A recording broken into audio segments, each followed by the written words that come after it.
Away from that, federal universities, polytechnics and colleges of education have been taking off from the Integrated Personnel Payroll Payment System, IPPIS. The approval for the exemption was given by the Federal Executive Council at its meeting on Wednesday at the Presidential Villa in Abuja.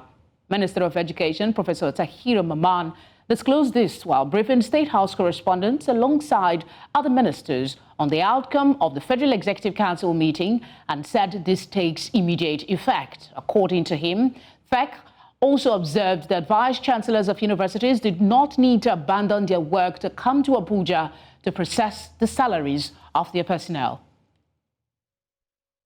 The House of Representatives has pledged to support efforts aimed at improving the economic capacity of women in the country in a bid to reduce poverty and create a healthy competition for them to participate in governance.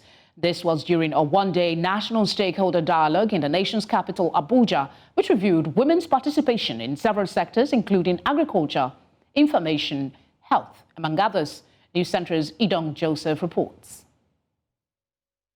Women empowerment and wealth creation have become a global concern in the last few years.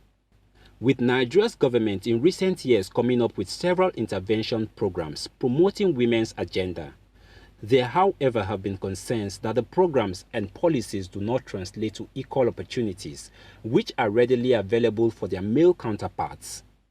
Nigeria's Minister of Women Affairs described many of the advocacy programs as unimpactful and wasteful, saying they did not achieve desired results.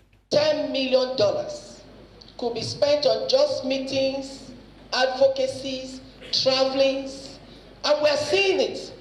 Instead of us to focus on it, what all of us are doing, please include me, I want to go. You speak to the donors, they're not ready to bring out the money. They tell you they want to use it the way they want it. And then they are more comfortable in sponsoring meetings, events, programs, and travelings than helping us. But the whole thing boils down on the policies. As the agitation to address the issue of poor women participation and inclusion in governance continues to attract attention all over the world, Nigerian women have been tasked to form a formidable force to support fellow women in public offices. The Speaker of the House of Representatives, who was represented by the Deputy Chief Whip at this Stakeholders Conference for Women, says that the House will work with relevant bodies to ensure that women's issues are given priority attention. Some of these women, they have the voice, they can speak, they can represent, they can support, but they don't even have the financial backing. We need to support each other. As we strive for women empowerment, we must also consider the sustainability of our policies and initiatives.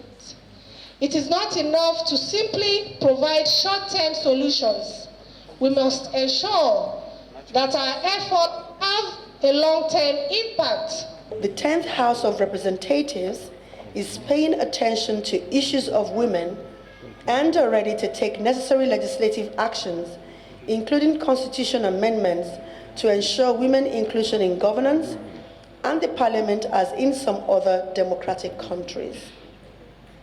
The House will work with the women through the Committee on Women's Affairs and other related committees and organizations. With a general consensus at this conference agreeing to improve women's economic capacity, stakeholders here call for increased funding for women's organizations, especially the Ministry of Women Affairs, to take the lead in enhancing the empowerment of women across the country.